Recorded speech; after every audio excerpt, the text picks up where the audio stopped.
accusait. Donc aujourd'hui, mon honneur est sauf, c'est-à-dire les juges ont dit le chef d'accusation de viol, d'agression sexuelle, Kofi est acquitté et relaxé, c'est-à-dire je suis non coupable, il y a non-lieu. Le chef d'accusation de séquestration, c'est-à-dire les chefs d'accusation les plus graves, j'ai été relaxé, j'ai été blanchi, et mon honneur aujourd'hui est sauf. Les filles là, on leur a dit d'être méchants au point de dire que je les ai emmenées en Europe clandestinement, que je ne les payais pas. Alors que tous ceux qui m'écoutent savent qu'elles sont venues le même jour que tout le quartier latin, c'est-à-dire avec les Fali, les Soleil, les Ferré, les Bourreaux, les Do, tous ceux-là qui faisaient partie du quartier latin à cette époque-là, les Blanchards, j'en oublie de meilleurs. Alors tous ces musiciens-là qui m'écoutent aujourd'hui peuvent témoigner que non, ces filles-là sont venues régulièrement, qu'elles étaient payées et considérées. www.congotopnews.com. Passé 10 ans, plus de 10 ans, sous la calomnie, les insultes, les humiliations, des accusations fausses, de toutes parts, de toutes parts. Ce n'est pas facile. Mais comme on a toujours su qu'on était innocent, on était soudés, on a bossé dur, on a aussi souffert dur. Mais Dieu merci, comme on dit, Dieu n'abandonne jamais ses enfants. Et finalement, le verdict est tombé et la vérité a triomphé. www.congotopnews.com. Tous ceux pour qui ces 10 années étaient une vraie souffrance, un vrai chemin de la croix, je voudrais leur dire que je suis plus que jamais motivé. Je vais être leur chanteur à leur service. Et on va commencer bientôt. Ça va commencer bientôt. Je voudrais remercier Dieu. Je voudrais dire à tous ceux qui en doutaient encore que Dieu est, que Dieu existe. Je voudrais aussi dire que oui, la justice existe. Que non, le mensonge ne triomphera pas. Oui, c'est la vérité qui a le trône. C'est la vérité qui est reine. Et aujourd'hui, la vérité est rétablie. Imaginez la maman de Kofi, comment elle a souffert pendant toutes ces années. Imaginez que Kofi Olomide a perdu son père. Il n'a jamais vu sa tombe. Imaginez que son dernier fils, Saint James, est né, son papa n'était pas là. Il ne pouvait pas assister à sa naissance. Imaginez que ma petite sœur, Yvonne Chimba, qui est morte il y a aussi 2 ans, Kofi n'a pas été là. Vous comprenez? Donc ça, c'est juste pour vous faire comprendre le niveau de douleur. Parce que beaucoup de gens pensent que ces filles-là sont des victimes. Mais les vraies victimes sont là. Kofi Olomide et les siens. On a besoin de créer une entreprise. On a besoin bien, on a besoin d'experts comptables. On a besoin de conseils. On a besoin de création d'entreprise. N'hésitez pas à BDDS. Le défi de BDDS aujourd'hui, c'est de changer la gestion des entreprises sur le continent africain et européen. Aux autres contrôle l'entreprise, ben expert comptable ou à moi na mboka. Baningi bakanga société na yo. Bango bazana ba okende po ba samba po na yo pour que société na yo kangamate. Donc si vous faites un chiffre d'affaires important, mais que vous avez en face des charges importantes, vous ne paierez pas d'impôts puisque votre résultat sera une perte. BDDS et Zana pour aider même la banque pour que soit financement d'entreprise. Avoir une entreprise, ça va bien au-delà que d'avoir une rémunération, avoir de l'entrée de l'argent et de la sortie. C'est vraiment réellement de se constituer un patrimoine, quelque chose qu'on peut transmettre même à ses enfants. Benga okozwa solution na ba problème na union c'est ali entreprise. Parce que les 2 ans avec sursis, c'est parce qu'elles ont dit aussi que je ne les payais pas ou je les sous-payais. Évidemment, il y a la législation française, il y a le code du travail de la France. Moi, je ne dépends pas. Ces filles-là travailler dans le quartier latin orchestre congolais, exerçant au Congo. Kofi Azali, non coupable. Il a été acquitté, relaxé, libéré, blanchi, purifié, même si sanctifié. On a un homme libre comme l'air. www.congotopnews.com. Dès que nous avons salir Kofi, moi Kofi n'a jamais dansé à moins de 15 ans. Nous avons dansé à 12 ans, 13 ans. Bah histoire pe bima que leader na botana et na moi na akiparape moi na 12 ans, moi c'est à 12 ans. www.congotopnews.com. Que jamais mutuwa ou irasona rosa qui a violé l'enti dans 16 nae Yamamoto. Comment vous tout ça dans mutalaxa ngao. Vous comprenez? Bah tout le roi JB Piana a violé moi na suka. A violé moi na ndeni. Nga solo bina ke JB Piana a violé l'enti dans 16 ne wana moi na suka nga na oboya nga. Même Kofi on dit mangote. To on dit mangote. Pas na bana mikolo ko le moi na suka. Bana basi ya JB Piana ba mikolo ko le moi na suka wana. www.congotopnews.com. JB Piana moto.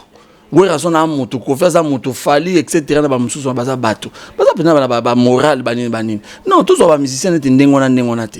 Maintenant on va cause la confirme ma banini banana kin. Mo ba loba ke ko faire ça la bango soki nini après bango wa ko se rétracter banini. Maître B50 wa commencer par fali. A tindara banana ba kosa. A sauter na tribunal le mbango akima pourtant banana bandio. Betara filmer que c'est pas possible. Ah ya na Kofi, où me la vie. Non, Bendara a filmé que les on a mettre B50 là sur le bac à sala 19 pas Kofi. Bah tu ne sais pas à 27 ans. Ah bon ça donc au moins que ça faut amaele. www.congotopnews.com. Et puis dans loba awa lelo l'émission na yo. J'ai tout un budget au Kofi Olomide a confié ngai pour na sala kolandela ba makamu nyoso to abozoba. Au bateau baloboa surier et puis nazolo bela bateau na lelo soko yebi ko sala émission moko boye o leza Kofi ko leza ya français c'est-à-dire les to ba ko chrétien Kofi be fingo ça ba propre mabe il n'est pas encore total au linga o rétablir ango mais ndenge petit nanga fali pour baloba soko sala ya na caméra zala na courage pe ozonga na caméra o réparer ango pour so salité na o poursuivre moko ngai www.congotopnews.com. Procès mon déjà na bandi on a porté plainte Kalatena qui est en Belgique il y a moi 2-3 cas mon faut na régler vite fait et ça na vite fait quoi c'est dit bah tu vas appeler on na parler on na bailler na parler zaka na bonga avocat à la relaxation à l'acquittement voilà oh ya Kofi Olomide bah tout place vous allez prendre donc beau sabré beau déguster champagne place vous allez pour na fête pende bandi veut dire fête penda et bandi talaka bandi on va combattre ba fêter na biso. OK, c'est le Prince Dodge, grosse dédicace et grosse force à Noli Tambo le sage, journaliste numéro 1. On est ensemble comme jamais, les choses se passent. Oh. Noli le sage, Noli, journaliste numéro 1, on a tout kin. C'est Maître Gims. Et voilà, mesdames, mesdemoiselles et messieurs, vous qui êtes nombreux en train de nous regarder en ce net moment, nous émettons à Paris, la capitale de la France, la capitale d'ambiance. Vous nous regardez à travers la RTG Award à Kinshasa et sur www.congotopnews.com. C'est les vôtres, Noli Tambou, les sages. Nous recevons pour vous Robert Tutu Roba, dit Agbepa aussi, le petit frère de Kofi Olomide Quadra Koraman, que je m'en vais dire bonsoir Tutu Roba. Bonsoir le sage Noli. Voilà. Alors, enfin. Voilà, donc vous savez déjà pourquoi on a Bengelio dans cette émission. C'est pour l'acquittement de Kofi Olomide. Il était relaxé face aux accusations. Alors, quels sont vos sentiments avant d'entrer dans le vif de notre émission? Bon, on remercie d'abord le bon Dieu. Et puis il y a un grand ouf. Ouf, c'est-à-dire enfin. Parce que passer 10 ans, plus de 10 ans,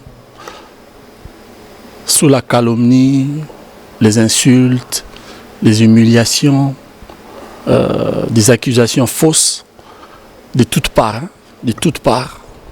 ce n'est pas facile. Mais comme on a toujours su qu'on était innocent, on était soudés, on a bossé dur, on a aussi souffert dur. Mais Dieu merci, comme on dit, Dieu n'abandonne jamais ses enfants. Et finalement, le verdict est tombé et la vérité a triomphé. Voilà. Koffi Olomide a été relaxé. Alors, comment vous avez vécu ces moments? Plus de 11 ans que Koffi Olomide, il y avait vraiment des charges contre lui, viol, séquestration, machin, ainsi de suite. Vous avez vécu ce moment-là comment? La famille ainsi que ses enfants, sa femme évidemment. Noli, tu as les enfants. Tout à fait. Imaginez la maman de Koffi, comment elle a souffert pendant toutes ces années. Imaginez que Koffi Olomide a perdu son père. Il n'a jamais vu sa tombe. Imaginez que son dernier fils, Saint James, est né, son papa n'était pas là. Il ne pouvait pas assister à sa naissance. Imaginez que ma petite sœur, Yvonne Chimba, qui est morte il y a aussi 2 ans, Koffi n'a pas été là. Vous comprenez? Donc ça, c'est juste pour vous faire comprendre le niveau de douleur. Parce que beaucoup de gens pensent que ces filles-là sont des victimes. Mais les vraies victimes sont là. Koffi Olomide et les siens. Ça a été dur, Noli. Ça a été dur. Mais que les gens comprennent aujourd'hui chez eux, qu'ils comprennent une chose. Koffi Olomide n'est pas un violeur. Il ne peut jamais violer une femme. Jamais. Ma mère m'a dit la veille du verdict, elle m'a dit en lingala, je l'avais dit le jour du tribunal, motema na ngai ya mi eza na esengo. Motema na ngai ya mi eza na esengo. Mon cœur est rempli de joie. Voilà. Parce que nayebi ke Antoine a violé moi cité. Parce que je sais que mon fils Antoine ne peut pas violer une fille. La parole de maman Ami. De ma mère. Donc là où elle est, je l'embrasse maman, bisous. Donc pour expliquer, pour résumer un peu. Et avant la mort de notre père, mon père, paix à son âme, là où il est, il disait toujours, jamais moi Charles, je peux comprendre ou imaginer qu'on accuse mon fils à moi d'avoir violé des filles. Il les répétait sans cesse. Il disait comment ces filles ont osé porter de telles accusations à mon fils. Il a dit, il sait comment il a élevé ses enfants. Voilà quoi. On peut continuer. Voilà, merci beaucoup Robert Toutou Roba qui est notre invité. Donc voilà, on va rentrer directement aussi. Il y a 2 ans avec sursis de Koffi Olomide. Beaucoup de gens aussi, certaines personnes parlent de condamnation. Alors, comment vous pouvez expliquer ça? 2 ans avec sursis et 5 000 € d'amende. Les charges portées contre Koffi, ça a commencé par quoi? Viol, agression sexuelle, séquestration, immigration illégale ou je ne sais pas trop quoi. Ça a commencé à la cour d'assises. Il faut que les gens comprennent. Vous savez, Noli, les gens qui nous regardent, il y a des intellectuels, il y en a aussi qui ne sont pas très intelligents. Il y a une loi en France. Un cas qui est à la cour d'assises, c'est là où on parle de l'acquittement. C'est-à-dire à la cour d'assises, c'est pour des crimes. Parce que le vol, c'est effectivement un crime. Or, le cas de Koffi a été déménagé de la cour d'assises à correctionnel, tribunal correctionnel, là où on a été. Le correctionnel, c'est pour des délits. D'accord? C'est pour ça que vous avez entendu, on a dit, on a relaxé Koffi. Relaxé, c'est-à-dire relax, quoi, comme le mot explique. C'est-à-dire, il n'y a aucune charge, aucune preuve contre lui, donc on ne pouvait pas le condamner. Mais pour raison de morale, je dis bien pour raison de morale, à cause de ce que tous ces fables, comme l'avocat Moretti avait dit, Éric Dupond-Moretti, je le salue, monsieur Moretti, les fables que ces filles ont fabriquées, ont racontées pendant je ne sais pas combien d'années, les organismes qui les ont soutenus et tout, ils doivent quand même, la justice doit quand même prendre ça en compte. Et comme j'ai dit, pour raison de morale, ils ont ainsi mis une charge contre Koffi à cause des propos. Entre autres, pour l'immigration illégale, non-paiement des... sous-payer les danseuses et tout ça là, comme quoi l'autre était mineur, etc. etc. C'est pour cela qu'ils l'ont condamné à titre exemplaire, 2 ans avec sursis. Or, en réalité, ces sursis ont déjà tombé puisque Koffi a fait plus de 10 ans sans exercer en Europe. pas seulement en France. Et la justice française, a tenu compte de ça aussi. Donc voilà. Ok, donc il y a 5 000 € donc, à payer par chaque danseuse. Il restait combien? 3 danseuses sur 4? Non. C'est juste pour une seule danseuse qui a été considérée soi-disant comme mineure. Bien que c'est faux, hein, les examens d'ADN ou je sais pas quoi qu'on a fait sur elle ont démontré qu'à cette époque-là, elle devait avoir minimum 24 ans, 25 ans. 24 ans, 25 ans. Mais ces organismes-là, j'insiste encore, parce que ce n'était pas seulement les filles qui ont porté plainte, hein, c'est tout un organisme. Parce que dans l'histoire, c'est quoi en fait, Noli? Ces filles n'ont pas porté plainte contre Kofi directement. Elles ont fui Koffi Olomide en 2006. Et elles ont été demandées l'asile, comme c'est la coutume quand les musiciens... Pour avoir des papiers en France. Et dans leur, comment on appelle ça, Ngunda, comme on dit, hein, l'histoire d'asile, dans leur demande, elles ont raconté, enfin, il y a des gens qui les ont donné l'idée de dire aux autorités françaises qu'elles ont été violées, maltraitées, tout ça. Et c'est à cause de ça que ces gens leur ont dit de porter plainte contre Kofi. Voilà, nous allons marquer une petite pause et on se retrouve juste après.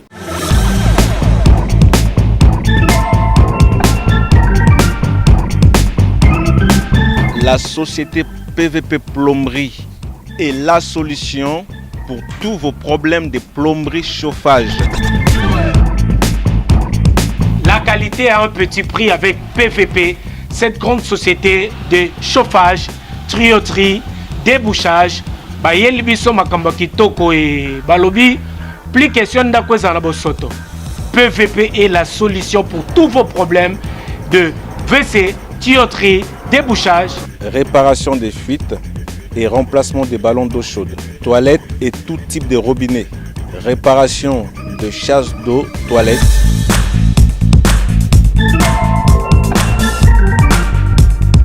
Banamboka, les Africains, les Congolais, le Brazzavillois, tout le monde. PVP, la société PVP, Memel Biso solution pour nos travaux, Nyonso ya biso ya ndaku. Vous avez des problèmes de canalisation bouchée, douche, lavabo, évier, WC bouché, n'hésitez pas à me contacter. Une équipe de professionnels est là pour régler vos problèmes.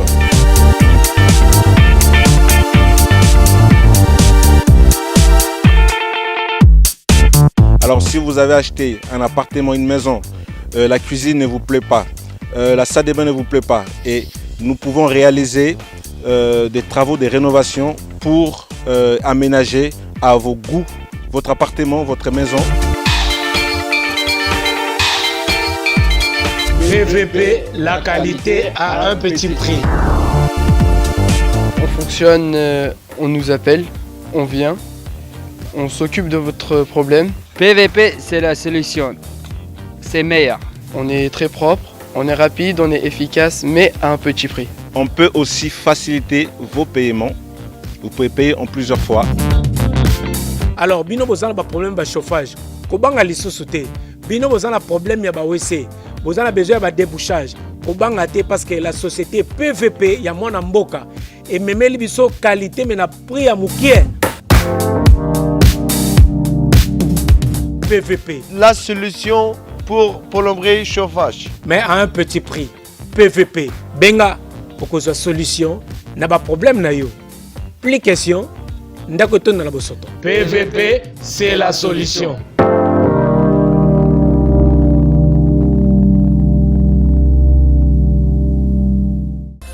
www.congotopnews.com. Voilà, nous sommes de retour, mais tout au bas, on a beaucoup parlé en français, mais sur demande nayo, so gros singa penat que non, tout ça moi, oui, oyambanga penat, oyamba pour le peu moi champagne tout changer endroit et ça peut bientôt continuer.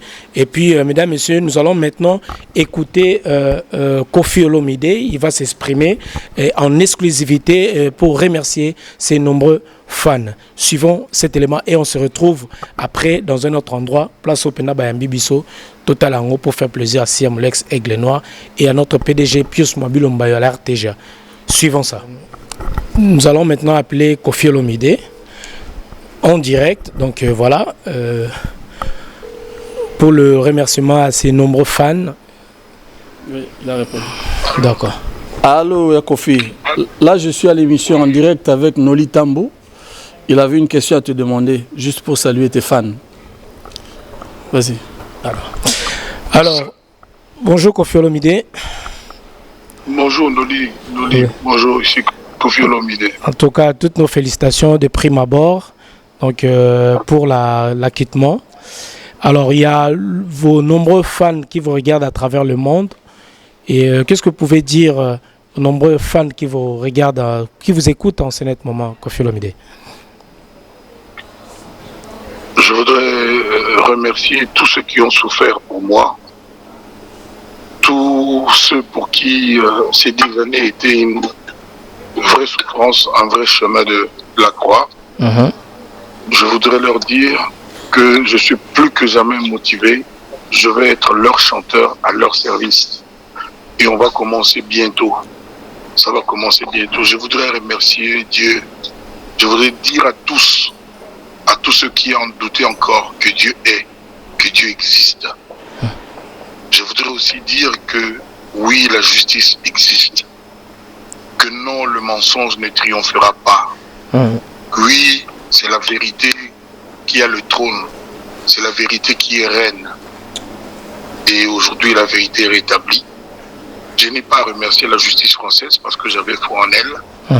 Mais depuis le début, j'ai dit que je n'ai pas fait ce dont ce pourquoi on m'accusait. Donc aujourd'hui, mon honneur est sauf, c'est-à-dire les juges ont dit, les chefs d'accusation de viol, d'agression sexuelle, Kofi est acquitté et relaxé, c'est-à-dire je suis non coupable, il y a non-lieu. Le chef d'accusation de séquestration, c'est-à-dire les chefs d'accusation les plus graves, j'ai été relaxé, j'ai été blanchi, mon honneur aujourd'hui est sauf. Les filles là, on leur a dit d'être méchants au point de dire que je les ai emmenées en Europe clandestinement, que je ne les payais pas. Alors que tous ceux qui m'écoutent savent qu'elles sont venues le même jour que tout le quartier latin, c'est-à-dire avec les Fali, les Soleil, les Ferré, les Bourreaux, les Do, tous ceux-là qui faisaient partie du quartier latin à cette époque-là, les Blanchard, j'en oublie de meilleurs. Alors tous ces musiciens-là qui m'écoutent aujourd'hui peuvent témoigner que non, ces filles-là sont venues régulièrement, qu'elles étaient payées et considérées. Parce que les 2 ans avec sursis, c'est parce qu'elles ont dit aussi que je ne les payais pas ou je les sous-payais. Évidemment, il y a la législation française, il y a le code du travail de la France. Moi, je ne dépends pas, parce que ces filles-là travaillaient dans le quartier latin orchestre congolais, exerçant au Congo. Mais bon, nul n'est censé ignorer la loi française, c'est comme ça qu'il y a ça. Mais je vais étudier avec mes avocats l'éventualité que ces 2 ans avec sursis soient aussi levés. Parce que je ne mérite pas ça, j'ai payé ces filles, tout le monde le sait, et elles ne sont pas rentrées clandestinement en France. Alors peut-être c'est pour les 2 ans. Je vous livre à Tuturoba, mon frère. Oui. C'est son émission, il a des choses à dire. Son frère a souffert, lui il a souffert pour son frère. Donc c'est son émission, moi je voulais juste faire un clin d'œil. Rendez-vous avec le plus bel album du répertoire congolais de tous les temps, l'album Légende, et l'une des plus grandes chansons d'amour, Élégance, qui va commencer bientôt. Tuturoba, qui est mon patron, qui est mon meilleur conseiller, va vous donner d'amples détails. Merci, que tous ceux qui m'ont écouté soient salués. Alors beaucoup attendent peut-être votre retour rapidement, donc il est parti. Kofi Olomide, mesdames, mesdemoiselles et messieurs, voilà, vous venez d'écouter Kofi Olomide en exclusivité. Alors, Tuturoba, Robert Tuturoba, Agbepa, quels sont vos sentiments par rapport au dire de Kofi Olomide? Kofi n'a fait que confirmer ce qu'on sait déjà. Depuis 2 jours, hein? Depuis 2 jours. Donc il a expliqué clairement qu'il était innocent. Il est innocent et il a été innocenté. Donc toutes ces allégations étaient fausses, fabriquées de toutes pièces. Donc c'est juste rétablir la vérité sur la place publique. Voilà, mesdames, messieurs, donc vous venez d'écouter Koffi Olomide, comme promis évidemment. Donc nous venons aussi de changer le cadre parce que la fête continue toujours, la fête continue. Dans des tobi, fête les autres continuent vraiment. Le grand Mopao, qui Koffi Olomide et qui vraiment profondeur à l'ikamunenga lobby, à remercier Bino Nyonso vraiment, bo soutenir qui bozala qui vraiment naïe. Donc voilà, en exclusivité. Voilà. Mais avant de revenir na émission, vraiment merci encore une fois tout au roba, vraiment pour le cadre, nous vraiment obi que sera ba fête les autres continuer. La place au peu vraiment début Zara et Bandeli pour vraiment photo fêter tout CP là pour m'attendre échanger adresse m'attendre penza échanger adresse vous comprenez ça veut dire vigile sonnerie mikolo m'attendre à côté na bango. Voilà, nous profitons également donc de dire vraiment bonne fête, surtout vraiment la bossanate, la grande dame. Parce que derrière un grand homme, il y a toujours une grande dame. Par là, je salue vraiment, je dis bonne fête à maman Alia. Balobi mère Santa, grand prêtre mère Alia. Donc on va s'appeler grand prêtre mère vraiment maman est kilo, mère Alia vraiment nabi que héros fête vraiment ça immense dans mon fleury on a donc rien à dire. Souka. Donc veut dire souka. Pour mikolo nezawana. Soza moi problème insomnie. Pour là les il a problème quoi. Nous pensons également à cette grande dame aussi Gigi Amnas. Donc voilà, Bambo Tebele, vraiment merci pour notre soutien. La Bossanité, la grande dame Aurélie Lanier. Donc voilà, beaucoup de respect Aurélie Lanier, cette grande dame. Et on a péché également aussi à Nana Ketchup Bafana. Nana Ketchup Bafana. Donc la grande dame, on péché vraiment Bambo Tewana pour notre soutien à Bango moral. Et puis derrière vraiment grand homme, il y a toujours de grandes dames quoi. Bien sûr, moninga nazapenda pour na mois de la femme te. Nga nazapenda pour na vie année avec la femme. Voilà. C'est-à-dire bango to bota rabiso, balé rabiso, basala makambo to yebi. Vous comprenez? Donc so linga moi cité na mokili, na ebité so na problème nini quoi. Vous comprenez? Hein? Talaga petit nga standard azadi. Niveau linga la femme na ye. Alanda siko copie nga vie na tout roba. Na grand prêtre na biso, vie moro mon pao. Vedi ba mère ba vanda penda quoi. Donc il n'y a rien à dire.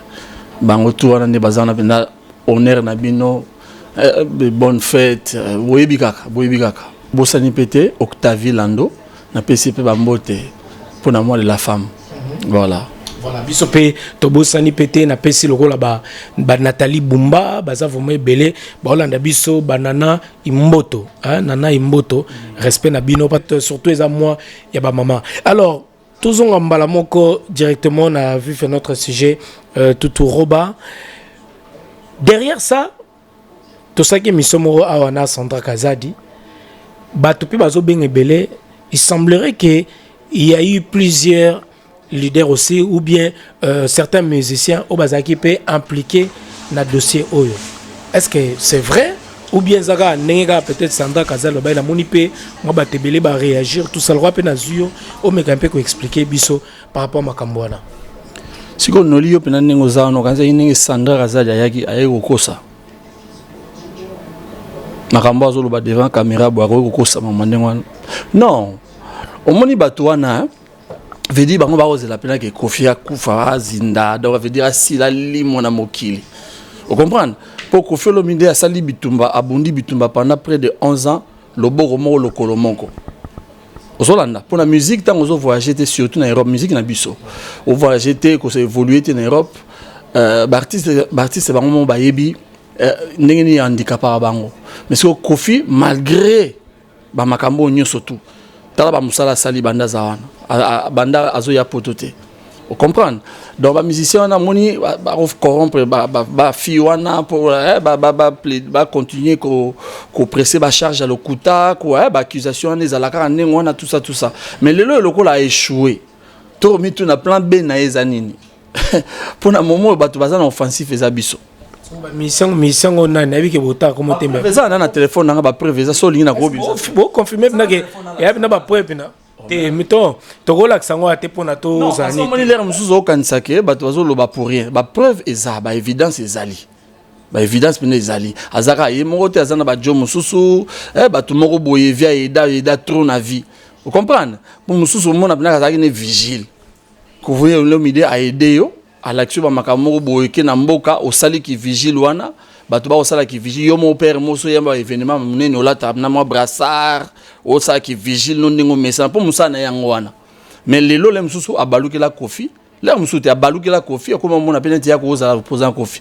o ba bato nganga moko tout ba bena na neutraliser na lo bango devant caméra vous comprenez parce que mon leader moko rage ya bato ngala nde bango bazai pe na bakana ba accusation bien sûr qu'on fait ça la 4 jours mo na makala na Congo ya bizarre bato baye baraté pourquoi abeta coup de pied raté na Kenya raté je dis bien et gouvernement Kenya bakanga été basale loté bazongse na mboka na ye avant di dimanche avant di non samedi dimanche lundi et puis mardi matin bayo kanga comme un terroriste na ba 4h32 boy na tongo tine banate avec des caméramens banini tout ça là banini bas marambo et salama bino mo boyebi mais tant ba libérer Kofi balinga caméra zalate yo quand ba machination ni surtout on a Kofi à subir omoni makambo ko babé par rapport à voyage mo fallait sera kenda boye ko kende avion na ba artiste nyoso pona to cité ka wana te ozo mélanger makambo ngana lobelo makambo yuta na Kenya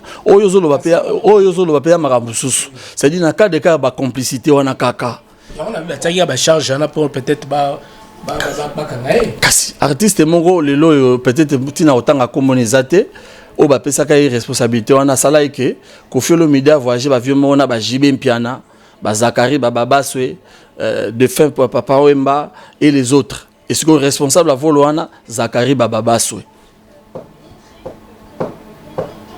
tiko ba maningo wana tango esa maningo wana so Kofi Olomide akota na vieux na batwana.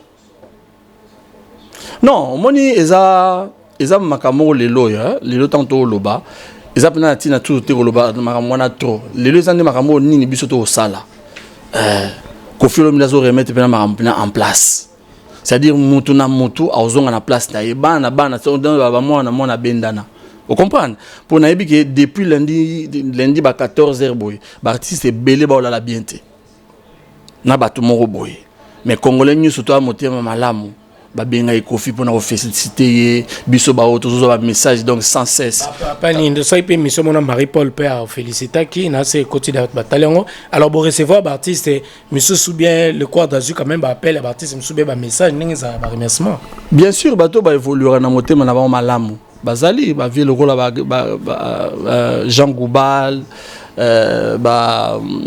Cappuccino Marie-Paul nani comment elle s'appelle Robinho Mondibou mon message me souviens sur radio mon ami soit transféré les ngana tala mutu ba komi boy bon papa na quartier latin pe évidemment ba champion du Capella écoute a la penza émotionné sengwele ka qui trop ba champion du Capella 4x4 Suzuki pour mode acier vous comprenez nani Apocalypse na obosa na bako mususu et bien évidemment Fali donc azaki parmi bato ali boso abenga vie pour nous féliciter et puis ça le seul je dis bien ndenge sanda lobaki ke wa kenda ko témoigner pour na Kofi Olomide entre temps ba musicien belo bazara période dans temps fallait que chef na bango ba dora ba faire temps fallait futa bango ba salaire les autres wana ninga ozalaka chef d'orchestre nga so na pesi ba enveloppe azui pena bengi moko moyo boyaka ngandi yaka afuti bango fali fali mtando futa batnamba mo na katela na TV na caméra ti non lo ba TV na caméra non omoni ba maka mususu bato bazwango ndemo fali aza ba ti balar na enveloppe ya moto na moto pour katela te ba futa na salaire azui abenga feregola ya yangoyo burman ya yangoyo o nani ya pesi bongo ya oza bongo on comprend donc pour bato mususu lelo ba commencer lokola ba bossa na mo makamo omoni l'histoire ba changer angote histoire ba changer histoire to comment histoire na monnaie de ça lelo dans ton histoire na vie na ça que lelo ça que émission na tout roba et komami Vous comprenez? Donc ba mususu ba comment ça on dirait que a effacer makambo yo et salama déjà. Ils ont un sens té. Lelo Koffi Olomide a relaxé na ba accusation na yenyo soana. Alors lelo na sûreté que toya souci comme ba rendement ba compte tout ça mais ils ont peut-être que pardonner. Est-ce que vous pouvez pas pardonner na bateau peut-être on sobo soupçonné on que voilà bazaki derrière le film qu'on financer bango et tout ça. Est-ce qu'aujourd'hui le mot pardon par exemple et qu'on y opprimer na makambo nyonso pour faire en haut déjà qu'on fasse année da relaxer. Noli Tambo, je pense que même bateau ba otala biso et que musiciens à Congo a monté mamala mon collègue Koffi Azate. Tu sais ils peuvent dire tout ce qu'ils veulent. Bakani ça va imaginer, ba créer ba makambo ne balingi. Musicien mon côté na Congo aza indulgent compatissant le rôle à Koffi Olomide. Vous comprenez? Biso kutu ba olem surtout silikara, surtout petit Sandara Azadi. Pour yazab na donc guérir à deux fois. Lisasi. Vous comprenez? C'est-à-dire azab na donc élément quoi.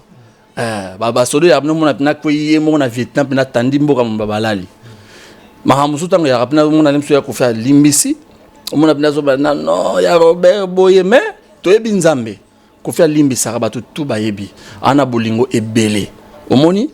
Donc il y a que gamba rancune mais ça c'est qu'on ne qu'on mettre les points sur les i. Et puis nazo loba awa lelo l'émission na yo. J'ai tout un budget au Koffi Olomide a confié ngai pour na osala kolandela ba makamu nyonso to abozoba o bato baloba surier et puis nazo lobela bato na lelo. So yebi ko sala émission moko boye o leza Koffi ko leza ya français c'est-à-dire ne to ba ko chrétien Koffi o fingo ça ba problème abe. Il n'est pas encore total au linga au rétablir ango. Mais n'enge petit nanga fali pour pas loba so sala ya na caméra zala na courage pe ozonga na caméra ou réparer. Pour ça salité na o poursuivre moko ngai. Vous comprenez? C'est-à-dire bo sala justice na bateau na au moni police d'internet ezali. On préfère nous pousser venir tala bina. Si bateau ba tala ngaba yima na lobeza c'est-à-dire au moni do bazonga bena bien, c'est-à-dire police d'internet ezali. Vous comprenez? Donc tout ce bandit déjà moni bateau mo ba sala ba collègue na ba confrère na mususu. Moko benga mbala moko eleka boye asala mo ba vivre kana be mission na ye na tala ngote moni ngale mususu mo batindi nga mo extrait tout ça là. Pour na temps ta émission na te na mona au moins genre mais petit solo na nga bien mbala mususu tokutana na ya lelanga mo transport na fait ça et moi ni bon bref c'est même pas ça na benga na tunga mais ndeni ni autorisé mamba boye banini ba manquer respect na maman ya Koffi. Tu sais ce que ces gens oublient? Maman na Koffi azali grande sœur ya Rese Olomide oncle Rese. Ozola nanga aza tante ya Motayo Sylvestre maman na Joninko. Mama Kuluto a Sandara Azadi na ya ba petit nanga Christophe Kazadi aza koko ba Victor Abraham ba Del Pirlo ba Saint James ba Anabel ba Nadège oso comprendre c'est-à-dire aza pena maman moko abota aza pena abota batu ebele puis aza mériter respect ebele non mon musicien moko pena boye atindi batu na ye ba ko manquer mère nanga respect ya nganti makamane ngona ko faire olimbisa ngape na olimbisa. Moi, sûr que petit nanga Thierry le populaire na Canada olimbisa. Vous comprenez? Et en même pas ça, bato kalem su balinga mama ami balinga Koffi Olomide. Yo kanti tango okuta na bato ningo na place mo ba osalo likambote. Po bato musu basala bato mabi. Pona yo ka bato musu baloba ke batindi ba voice ba fingi to yebi bato na te. Na oloba na te va to yebi na so bango te. Omoni mais Koffi alimbisaka talaka ya garçon mongwara na Belgique asala ba vidéo afinga na ngape na kati buya mayola boyoka na album ya nani te Koffi aboka elisusu buya mayola aloba ke nga tutu roba na to yiba mbongo banini ba maman abuzo baboy. Omoni pona relaxa yo ke Koffi aza rancunier te aza mutu ana ba faute mais aza mutu ndenge bato balinga ba porter. Omoni ka ndenge justice sali lelo na oloba na obeta mesa awa ça veut dire Koffi azo ya poto. Première semaine à mois d'avril, tu es à Paris. Et il y a un belé à miner, tu as annoncé banini. L'album, c'est-à-dire, déjà, signe l'ambition de Libosso Obima, dimanche, le dimanche qui suit là. Comment? Élégance. Il y a des bijoux, des joyaux, il y a des rumba à Congo. Vous comprenez? Pour la rumba na Congo, tu as 3 rumba. Odemba, Fiesta, na Chacho. Oui, bien, oui, veut dire tata ya chacho o ba na nyoso lelo ba koma Hollanda ba beta ba sala boye veut dire ato kimo chimwa beat lo mo R&B o chimwa bobo c'est dire ozonga vous comprenez to lo ba chacho eza mai so o lia o melarate o lavang so po bo lavang manzo to solo pour lambula pour ba jom so ba moi teti. On a compris, nous avons vraiment compris, je crois que téléspectateurs peu Hollanda, c'est un peu que comprendre. Ce que derrière ça, ils ont accusé Nani. C'est tout le monde aux autres artistes. Est-ce que Nani vraiment doit accuser parce que tout le monde aux qui gauche droite, Nani doit accuser. Nazo qui est gauche droite té. Non tu olobano awa na budget. Hollandinga na budget. Ils ont ngomingité 700 000 € kaka. 700 000 €. Ça Koffi Olomide. Te omoni tala. Moi to landi na vidéo awa na appel plutôt et Koffi Olomide a bengi albige patron. Patron c'est lui qui me gère. Patron de ngwana de budget ngwana ndé tel côté wana. Non, omoni noli hein. Omoni to cha blague au coin hein. Omoni né na tout loba va changer histoire. Omoni mutubo yo zo na musala. Ozo na musala na moment ya passe ya vie na ye. Oede o engagé o PC mbongo o bilamba o PC voiture na compresseur ya jaune ya bien tambola azongi moi propre akomo sukola batu ba komo moni lisusu quelques années après passa comme mona mwinda komo sukola lemso na salle de bain abosa na oyo saela e eza mabe nous les amabe vous comprenez bato mokili ba l'ingratitude est condamnable. Moni omila tsalo lendo moko boye lelo parce que c'est vrai mututu na vie faut ça l'effort tio matao ke nozwa Olandi na ngotanga lisu mutu bolo baka ba otanga ye fali pour pandenga zawana pona nini azaka toujours reconnaissant na Koffi Olomide akoma pe na balar na ye akoma na balar na ye on vivre ne pe bien ça makamna na ndenge na ye mais aza toujours reconnaissant aloba l'air terme moko ke ata papa na ya sali yo mabe nandinga musique ou bien nini abiso moni que olingo sanité betango karaka kipaka kokolo nazo apprendre lelonga na accentuer terme ne koma kakipa kandolo pour quand kokolo za moi sika ke kandolo ebi kandolo ndolo ya kala vedi bato babosa longo kala ko donc so comme ça moni pe ke pio kandolo bezina kakipa kandolo mais au moins na mutu so na zune na caméra azoloba banini. Tu vois. Merci beaucoup Tutoroba. Donc voilà, bandeko bo comprendre un peu donc nyoso ezoleka qui voit Koffi Olomide, qui un peu intervention, bo comprendre un peu état famille ndeni les alaki. Voilà, mon aime c'est le romoro. Nazana grâce aux ana femme ona na ye. Gigi Amnas. Akalmanga trop. Akalmanga pena trop. Ozolanda. Pour ça na ralem susu na moi c'est bongo te pembe nanga nde bato bele bazo ba reprisa ya ndenga mukete ya ngomoni foto zalaka na losambo orandi to zalaka na losambo to dans losambo pour que makambo kene mais malgré toujours prier eza que likamusu fo tchango na en place procès moko déjà na sina bandi on a auto porter plainte kalatena na Belgique il y a moi 2-3 cas mo faut na régler vite fait et vous avez vite fait quoi c'est dit bato bazo apena na nouvelle na parler na ba yeli opena na parler. Voilà. Merci beaucoup, chers téléspectateurs. Donc voilà, pour comprendre un peu autour, tout ce qui se passe autour de Koffi Olomide, son acquittement, et puis il y a un avocat, cet extrait, Botalango, Bolandi, extrait tout au long émission, il y a un avocat, Bangomoko, Bazoloba. Surtout bolanda pena mota monenga avocat zoloba azala qui relaxé n'a pas fait tête parce qu'au lieu de spéculer batmusu balo ba quoi il est condamné il est machin nana moni batmusu ba tête il est condamné mais il était relaxé na ba accusation na ye et puis sursis boyoki na sursis tokolo ba ke eza mutu batie en sursis c'est-à-dire que bako observer pendant 2 ans pour la conduite na ye ce qui ba yoki susu na ba makambo moko eza similaire par exemple na ba viol na ba effet o ezaki na à sa charge wana nde peut-être bakoki ko zongisa peut-être likambo wana ndenge ezalaka selon la loi. Écoutez, Koffi Olomide a été relaxé de la quasi-totalité des accusations qui avaient été formulées contre lui. Tout à fait. Il n'est condamné que pour une de ses accusatrices, et encore les faits ont été requalifiés. Par conséquent, c'est tout le dossier d'accusation qui s'écroule, toute cette construction. Il est même relaxé sur l'accusation également qui était très lourde, c'est-à-dire d'avoir séquestré ces danseuses. Le tribunal a considéré que ceci n'était pas vrai. C'est une victoire éclatante, c'est un trait qui est tiré par la justice de Nanterre sur toutes ces accusations. Et je regrette d'ailleurs que depuis des années, eh bien, la justice n'ait pas été capable de prendre à sa juste mesure les accusations qui étaient formulées contre Koffi Olomidé et de se rendre compte eh bien, qu'elles étaient contradictoires, qu'elles ne tenaient pas la route. Et il a fallu tout ce temps eh bien, pour que la justice passe. C'est une victoire en tout cas pour Koffi Olomidé aujourd'hui. Comment sursis à l'Ikambounine. Sursis sur quelle charge? Sur ces accusations, c'est ça. Il est en sursis. Oui. Non. Mais vous avez un tribunal, non. Il y a 7 chefs d'accusation. Au viol, non coupable. Au agression, non coupable. Au sogini, non coupable. Ti, au luka, makambo, na immigration, qui a foutu ça, bango salaire. Obi SMIC, salaire minimum d'insertion en France, il y a Congo. Il y a combien?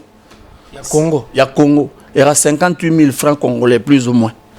Tout le monde a héros, il y a 34 $. Kofi Souga foutu à danseuse, na moko, $200, t'as na poto. 200 €, pardon. Donc, c'est-à-dire, touchara, parce que le contrat, on va signer en Afrique. Hollandi, maintenant, on rapporte effectivement, on va prix mes alaka, banin zalanandi, bakabela, bango banin bazonga moi bien. Mais salaire na bango de base, même temps, bani, ba foutu mensuellement 200 €. Moussou va 180, 150, bablo moins de moins. Mais SMIC, ils ont 34 €. Soda à Congo, policier à Congo, toujours 36 €. Donc à peu près 60 000 francs congolais. Soda. Renseigne-toi, c'est facile à relobakeo, ba futa ki biso mabe, ba maltraiter ki biso bona. Entre temps, outa ba côté mo boaki bo mais la lem souma outa na libulu. Na oseka bato wana te. Mais ça que yeba epa outa na vie pour yeba pepa ozokende. Mais tout roba, tout le bagnon sur tout le lelo. Est-ce que y en a baki momoro awa? Est-ce que le pardon? Est-ce que na tango toza que vous pouvez pas pardonner même bateau ba kizaki Koffi Olomidé, même ba danseuse zoana ba saki pepa na bino? Est-ce que vous pouvez pas pardonner bango? Parce que lelo te dit que la faire déjà ça relaxer. Est-ce que beaucoup ko pardonner ba fille wana te, ba nona te pour ne pas dire ba nona, peut-être na terme wana. On va le lobby hein. C'est bien bon Koffi a pardonné. Et là, on a écouté banana les lobas les canactifs là qui non tout ça qui est rare ou bunga qui va influencer qui sont ma bé na éviter pour une raison quelconque bango peut pas s'excuser. Et là on y est en avant. Alors là c'est le bon message. Na zo loba na télévision wat. Au moni et puis j'ai dit tout à l'heure qu'on fait ça moto à limbe ça koleka. Mais na lobi pe na bato ba loba ma bé. Et puis si une chance Bouba na osala ko abo rectifier mon makambo corriger makambo. Na hotel na osala ngo éternellement te. Hollandi na pesi bango to ko lo batati ba le 15 avril. Ba le 15 avril. Hollandi donc ce yo ayebike a décona na ndenge moko boye. Le moment yango pour Koffi azali non coupable. Il a été acquitté, relaxé, libéré, blanchi, purifié, na ko même si sanctifié. On a le bangote.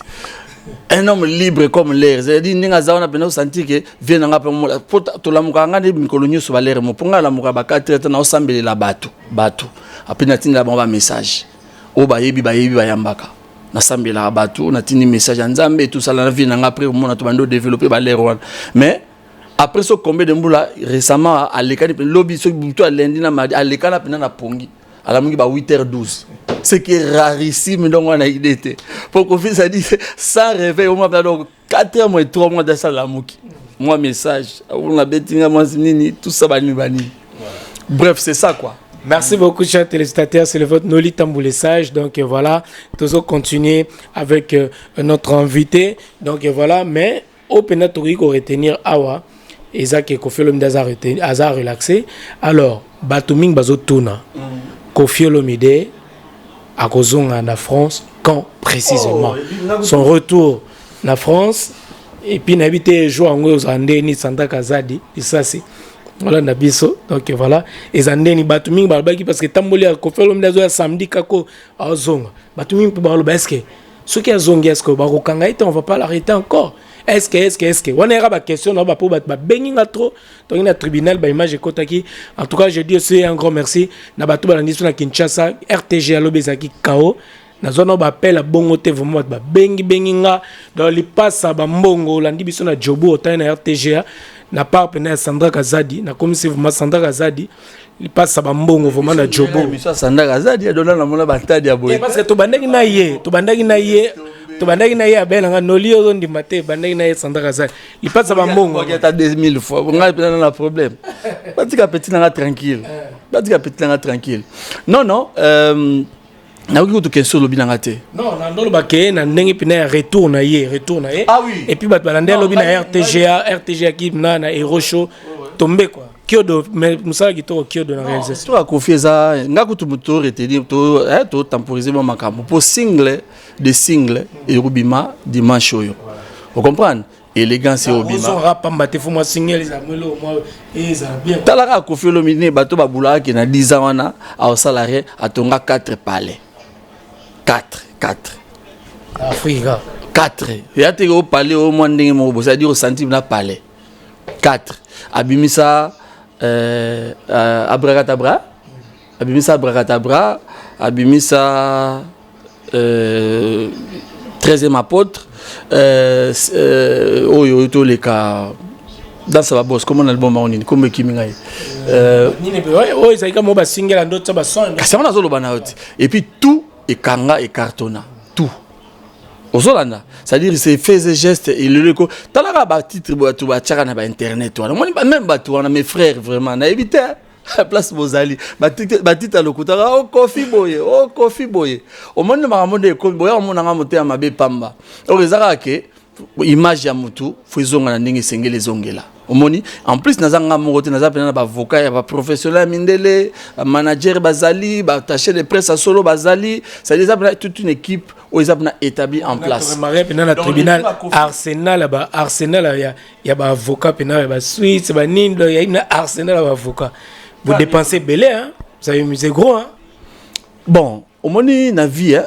il faut faire le bac et tout ce qui est na bossa de phase ngalo ba tout ce qui est bon il y a bien à passer na bossa terme loba ce qui mérite d'être fait mérite d'être bien fait aussi tout ce qui est grand n'est jamais facile en fait au moins sur ligne qualité faut foutre tala yo benga combien de fois ça émission mais plusieurs fois parce que ton dolk information la source pour biso nga spéculer te na bengo plusieurs fois et puis ngapena linga oleka na émission pas ma pambate.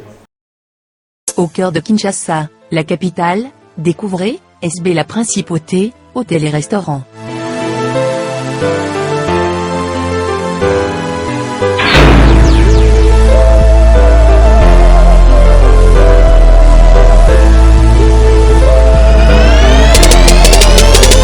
Un cadre idyllique pour votre détente. Notre restaurant-bar vous accueille pour votre plus grand plaisir. Entre amis ou en famille, passez d'agréables moments.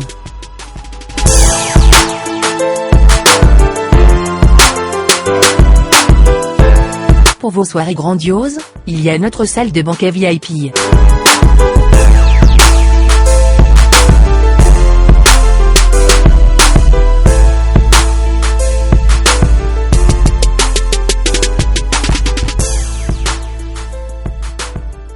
Pour toute location de salle, une suite est offerte aux mariés.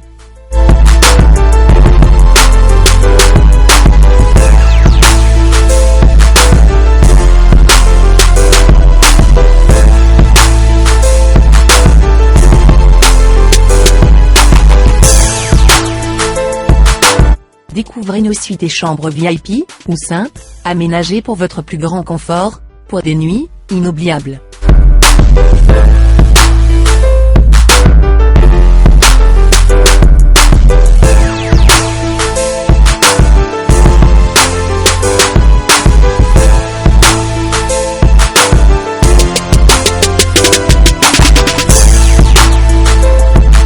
Rendez-vous dès aujourd'hui, au croisement des avenues Kassavubu et Inésia, dans le quartier Matongé de la commune de Kalamou.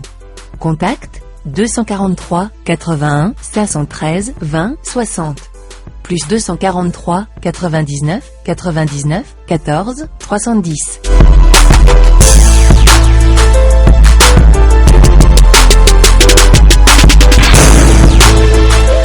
Voilà, mesdames, messieurs, donc voilà. Toujours continuer l'émission. Je dis comme ça un grand merci à Pajou Simba TTC qui nous regarde et à notre PDG Pius Mwabilou qui nous regarde à RTGA, notre directeur Dieudonné Sidia, Madame Stéphanie, Madame Christelle Mwabilou, Nabinos Bolani, à ma tante Antoinette Ntseka. Donc voilà, tout Roba, nous sommes vraiment arrivés presque à la fin de cette émission. Donc voilà, au lobby vraiment Mambani va danser, mais c'est vrai qu'on lancé des bobike au barouya basenga pardon mais biso tobike bo tikamakamwana comme on dit les vins tirés il faut le boire Koffi Olomide relaxé makamala vraiment si là malgré tout bozolo ba commanditaire bazali il semblerait que ba artiste mso baza simona bobo mapena moto wana biso to senya tala garçon moko boye vigile wana akutana fali na aéroport na Roissy asala pena miso abato keo lora ba mso bakoti ndako yeso ndeni na yebi yango te batindela nga nkaka vigile na ba kontra ba opération na mondela buiki salutation na vie mukendi salutation quoi vous comprenez c'est du moment comme na lo ba place azali ayebi place aza ayebi non omoni Dès notre le babato alinga salir Koffi. Moni Koffi n'a jamais dansé moins à moins de 15 ans. N'a boké surtout moi danser ba 12 ans 13 ans. Ba histoire pe bima que leader na botana et puis na moi na akiparapé moi na 12 ans, soit moi c'est à 12 ans. Qu'est-ce que c'est? Vous comprenez? Na kana mo orchestre Congo. Ça na razala lo ba yelo moti. Ba leader est belé. Taba yoka makamba Koffi ba sepela raté. Alors, il y a que jamais Moutoura ou Irasona Rosa qui a violé l'enti dans ces années Yamamoto. Comment vous ça dans mon accès? Vous comprenez? Batouloua va jibe piana a violé mon souka. A violé mon andeni. Vous comprenez? Nous avons preuve terre, on a mal te bisoko kanisi la ba makamona te moninga solo bina ke jibe piana a violé l'enti dans ces années on a mon souka nga na oboya nga même Koffi on dit mangote. Tout dit mangote pas na bana mikolo koleka mona nsuka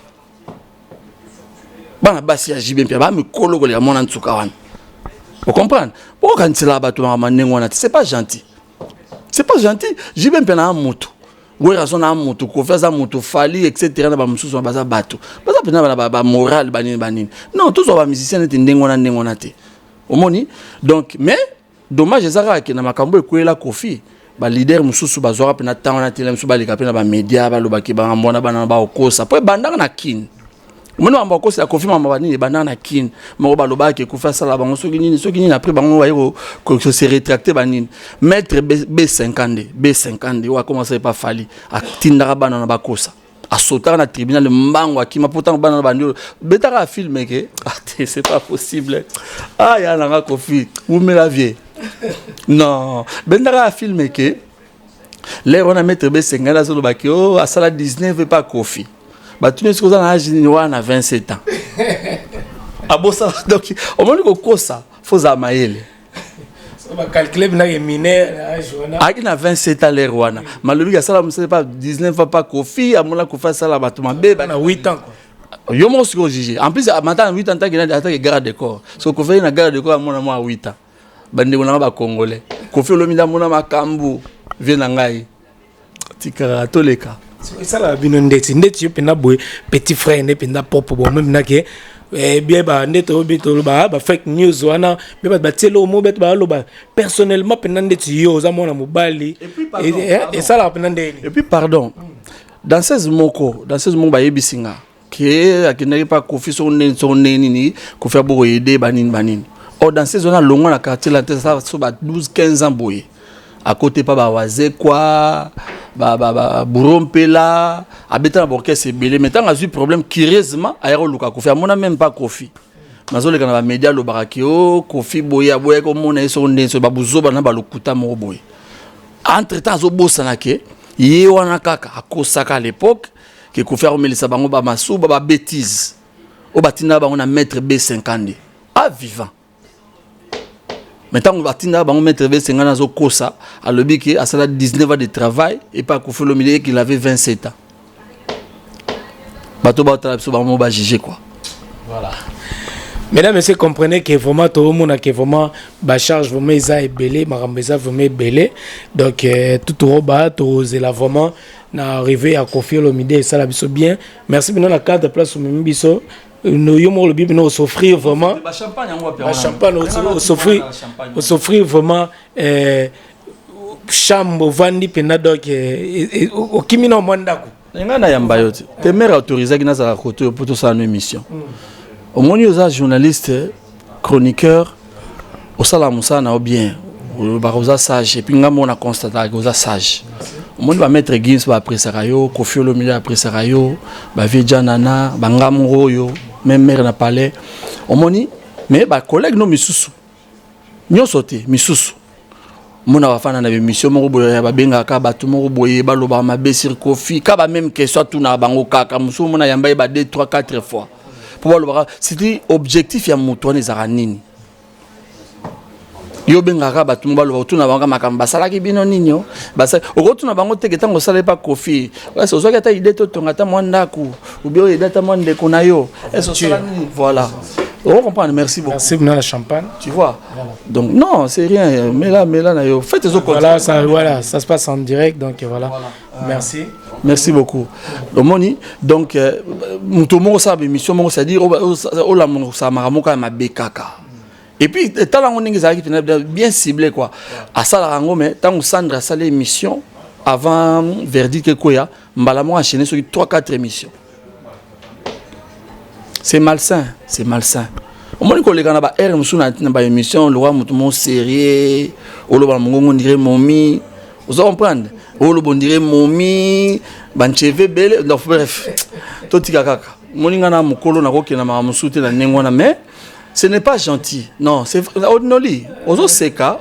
Moninga seka po sekinga omoninga Vierambo, ve Koffi Olomide nga.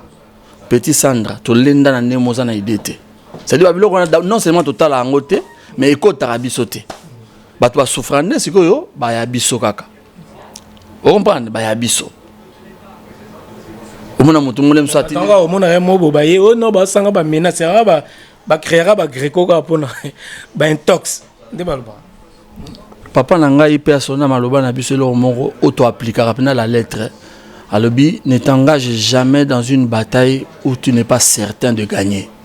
Olandi, ngana za te pona proférer ba menace contre bateau. Na ko informer bateau, na ko mettre bateau même sur en garde. Ils ont menacé, na zo finga mutute, c'est-à-dire nous on est les vrais. C'est mon na makambo yo. Victime ya solo za Koffi Olomide. Au moins 10 ans hein, mutu roi Koffi Olomide, plus de 10 ans, aya na poto te Europe te évoluer ngona te. Et ça peu de choses te hein. Ils appellent le roi. Donc, mon Koffi a fait le roi na boloko 10 ans. C'est ça que ça veut dire. Au moins, le gouvernement français, pour nous appeler ce bloc à sur on a révélé le musulman sur boyébité. Bango mo basala na étude. Il y a des Koffi a poto, n'enga beta ba production na bani au travers le monde. Ba calcula que revenu na n'enga foutre d'impôt. Revenu na annuel et aux environs il y a 5 millions d'euros na année. Ce que bango a calculé qu'il faut pas dédommager Koffi à environ 50 millions d'euros.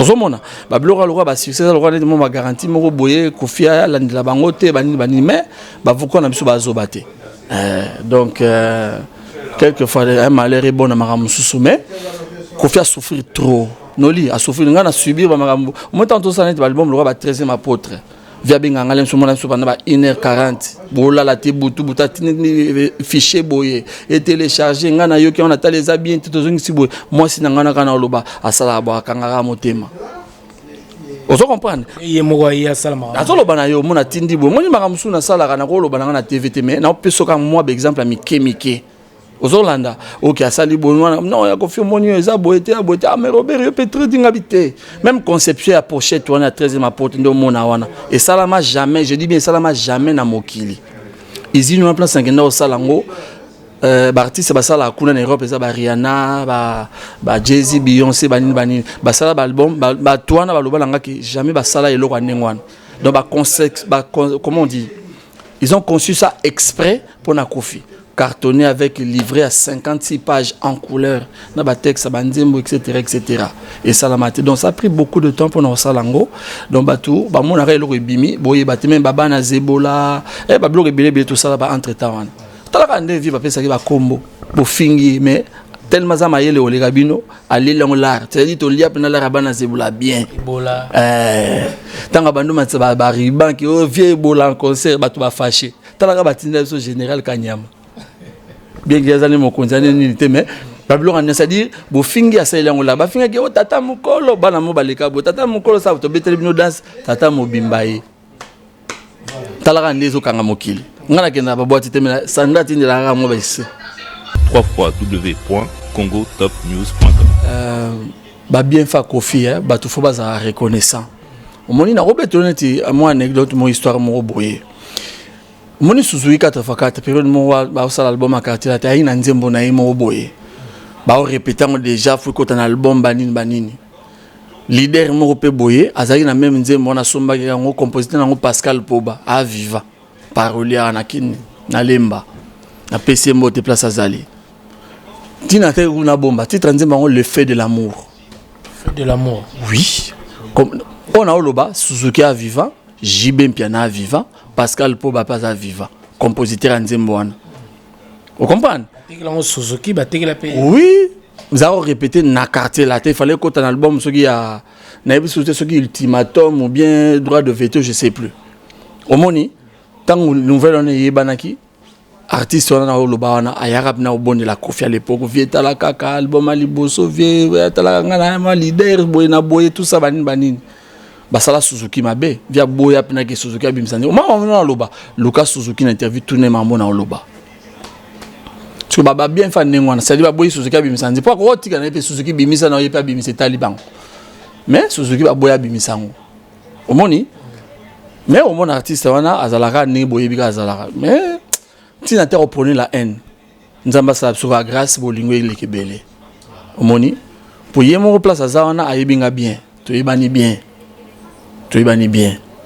Mon y a basala examen de bakota ba maki, il y en a ba sam chinto et pas ba petit nanga aimé vekam na pc mo te place ali. Aye bien moko. Tant ameka ça l'examen de taliboso a échoué ka iro bandela na éducation physique à 50%. On a le bizarre au fingate, c'est la vérité mais ça pas gêner peut-être d'autres personnes. Na nenga mabete. Muto atnengo na zo EDP bato. Vous en parlez, oui, raison tant que Kabouani a comment il vient que à l'ingénieur sur sa musique était Kofi encouragé à bien à la portable petit dans la vanda na oya o aider pour moi ni besoin de te comprendre raison peut-être ba yini la Kofi ming un artiste wana eza parce qu'il aida à oui raison à ça l'orchestre. Ah bon? Oui, parce que il y a un tika na qui ne ba Canada ça ne vit mususu Kofi c'est na vanda pour Kofi apparaît à exaucer. Aboira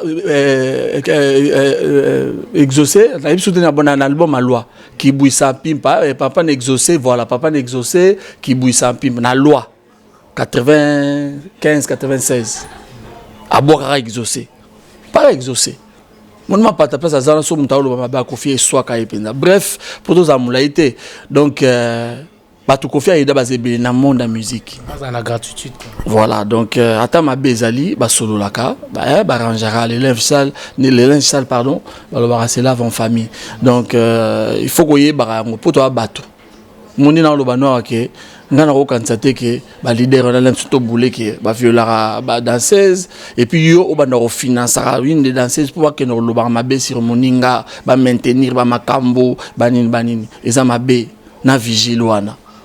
Pour vigiler on a aussi bateau et belé mais t'en as venu on a souka quoi pour revenir donc ina yo nengo sala musana yo continue moni on a oloba weza pour et sunga et début surtout moni ngapene na oloba patu musule mso ba komona azoloba mabe ou bien boy mais bozana moins indulgence envers nga to subir mingi. Vous comprenez? Tu subir mingine notre petit exemple net au salam sous 13e apportant ningo za la bana zebolo album et belé. C'est pas facile. Ko ça la musique banzembo album il y a qualité au Kofi Asala état na Congo kaka. Bazé belé te tala au moni ngolo Kofi Asala soute na Congo. Pour ça, non, mon azana, donc il y a un roi via Abraham. Na pesi moi na Victor Abraham Mbote, bébé leader. Donc des fois, mon amour, c'est dit 6h30 déjà ça là, balgèbre banine. À contracter na 400 na 4000. Ça qu'on a na 1000, 1500, 2000. Ya bon le coûtate. Donc confiance à roi Abraham a longue vie. Pour mon nzamba tena mokili na tina. Na bête l'anecdote moko. Donc il y a un voyage na de Zambie. Tu as 14 heures de vol Paris, Johannesburg Nini. Parce que tu vas dans Fali boy. L'avion tu sola moi trop place ça y est moi et la quartier la tebolinga Fali mingi. Non, au moment où kama olinga Fali mingi ba mise baza pe belé ba leka ba tambola pe baza ba Sam Chintu par exemple baza belé ba leader et belé ba bima pe ba Gibson baza mo belé. Omoni etanga mara. Omoni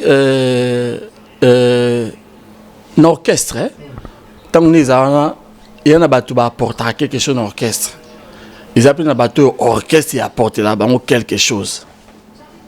Vous savez, petit dans le soleil, Giva Brown, des fois, veut dire, il y en a des gens qui ont jamais acquis de ces lieux. Voilà.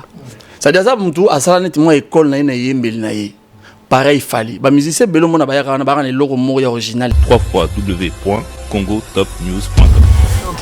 Bon, champagne peut battre l'émission déjà. Mais là, moi, pour faire tes allées, moi, champagne. Et ça, pega bien. Ah. Voilà. Dans le quartier latino, ça se passe pour voir un champagne. Mais là, on célèbre, mais là. Mais là, malheureusement, la Mela va s'engager. Et mais là, Nini. On a trinqué na yogara. Par courtoisie. Voilà, c'est la fête. Voilà. Yango, mesdames, messieurs, donc voilà. Bon, notre voilà. À la relax, comment on dit ça? À la relax. Hein? À la relaxation, à l'acquittement. Voilà. Hein? Oui, à Kofi Olomide, bah tout place vous allez prendre donc beau sabré, hein, beau déguster champagne place vous allez pour na fête pende bandi. Veut dire fête penda et bandi. Talara bandi on so va combattre ba fêter na biso. On laisse tomber. Veut dire ba combattre ba comprendre que vrai combattant pende à Kofi Olomide. Tara mutayimba déjà ba affaire d'état. N'importe pourquoi na sabatindaye. Mutayimba pende ba Congo mon amour. N'importe pourquoi na sabatindaye. C'est la fête, comprenez? Vous comprenez? C'est-à-dire sabatindaye, sanini, à la vôtre. Vous comprenez? Donc, non, le temps est venu au que Valère Congo, il y a Congolais, Fouezonga. Toi, on a président de Sika. Antoine Tarando, il y a Quadra. Ah, t'es vieux Quadra la Congolo, hein? Parmi les bateaux, féliciter la libération. Natanga, tout est. Donc le directeur du cabinet du président de la République, Vital Kamerhe, non seulement félicité Kofi, mais il a deux cartons champagne. Eh ben moi j'étais chando, code son n'enga les maman sanga biente. Bah yé, bah mastane bon ben minaku, bah na obosa na ba kombo. Bref, bah personnalité pena ya haut niveau, bah bengaye, bah vie golondele, bah donc bah te belé, bah Vincent Gomez, donc bah tout le monde s'en dit pena que ah bazara na pota pena na motema omoni donc mambo na oloba noli ermolem subo sentinga na okini mwande mo passer pota peneza pota peneza c'est-à-dire na profiter talaka muta sala ngobila asala diva asala futa jalon. Asala balia. La place to bunga idée na biso place za yité dans baké place ya fali vraiment comme on est en mingi alors que bazaki pe belé omoni ka ya fali hein. C'est-à-dire les gens peuvent m'en vouloir. Fallait kenda ko témoigner pour yananga. Kofi Olomide artiste, ponga na fanatique à Kofi Olomide nga petit frère na ye. Olandi même père même mère. C'est-à-dire, il y a beaucoup de gens qui nazali. Il fallait soit qu'il y ait un témoignage pour que les gens aient vie. Parce que les gens ont la télé rwanda.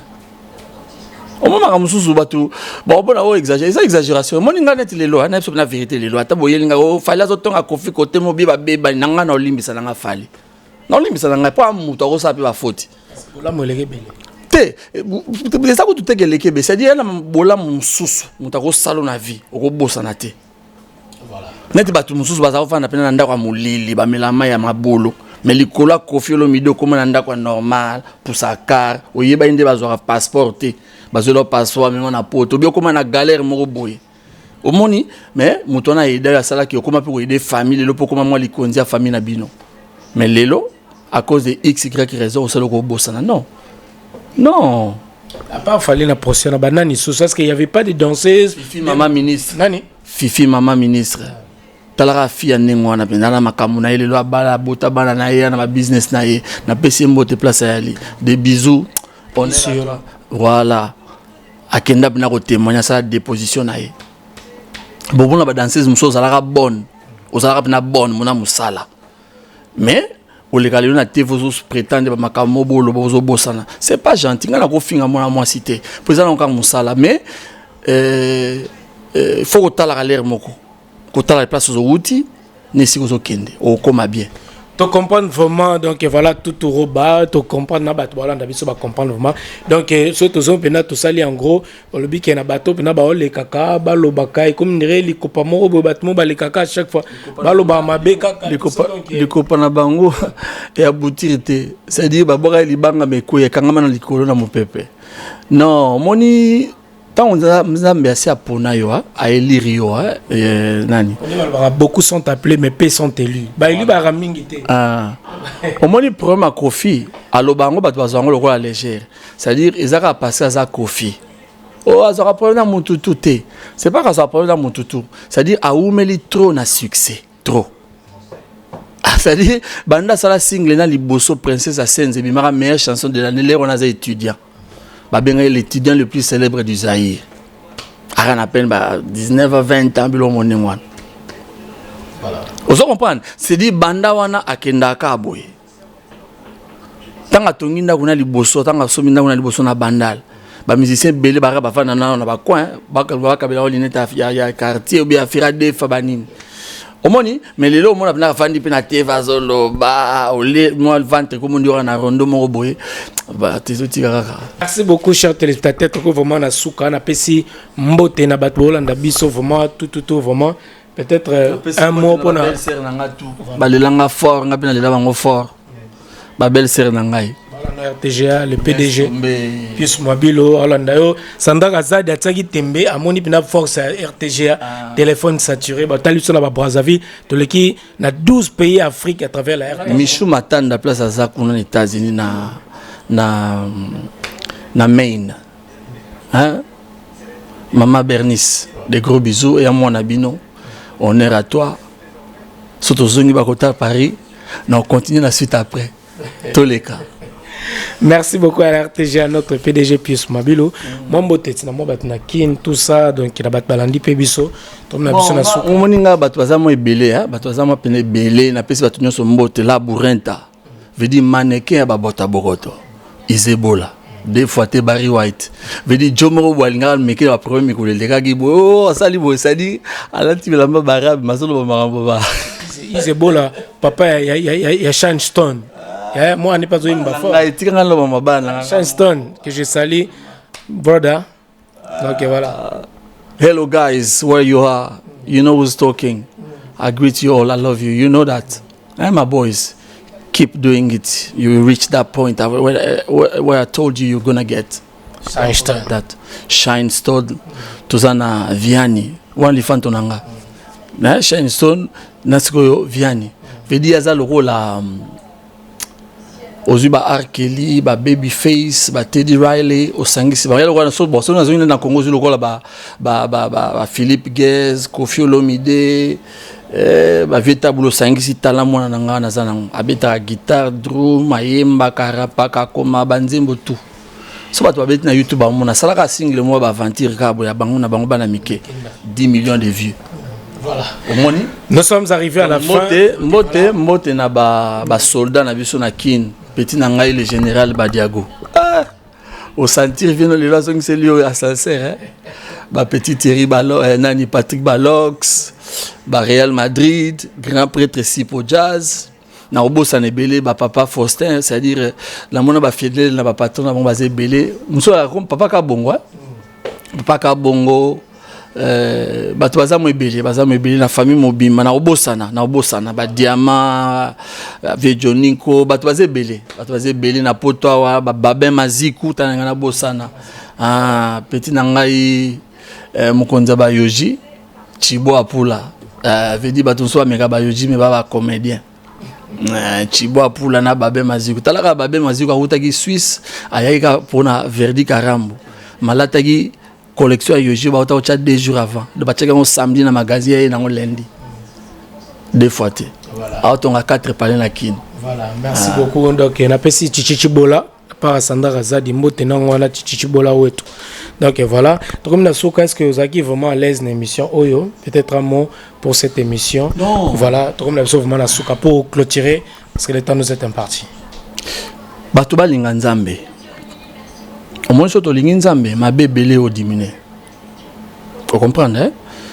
Pour ceux qui ont nzambe te na vilelo aux apamba on l'a dit so ebi nzambe te leo na vie aux apamba bopesa bango moi na bino pa na Yesu Kristo wa kufela bino nyoso moni bato nsuba ya otea na ba émission Seigneur oyozo kakize bato dira na faire o sala boye so bato ezolinga ba ke na faire oyebite ke Yesu akufela bango nzamba lobi car Dieu a tant aimé le monde banzete na bambisite ya bato qu'il a donné son fils unique afin que quiconque croit à lui ne périsse point mais qu'il ait la vie éternelle.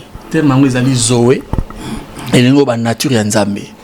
Tango yambi yezo okomi na nature ya nzambe kati na yo. Vous comprenez? Bible lobi okomi une nouvelle créature. Mais en devenant ça, faut ça la siko et faut ça et puis na pesa mbote na mission nyonso quartier latin pour na nyonso ba sala 30 euros au leka ba msubaya te. C'est pas grave. On a tangité besoin on a ninga mabete ba mboshili pasa ba Gibson boto kondolo lebu kabuya les boîtes de vieux message Willy Canada bien sûr ba grand soldat ba Willy Bula Suzuki talaka Suzuki soazo yine marasima mir so yo ka mungono kanza so pepe kale c'est-à-dire la deuxième voix la plus puissante na Congo na musique a ko blague te Suzuki no mona c'est-à-dire poumon d'ascender na bengarai le Zobo, grand prêtre Guy Vambano, dont Yemora Ebi, Soleil Wanga, Junior Ambrouille, Modogo à Baramwa, et sans oublier R9.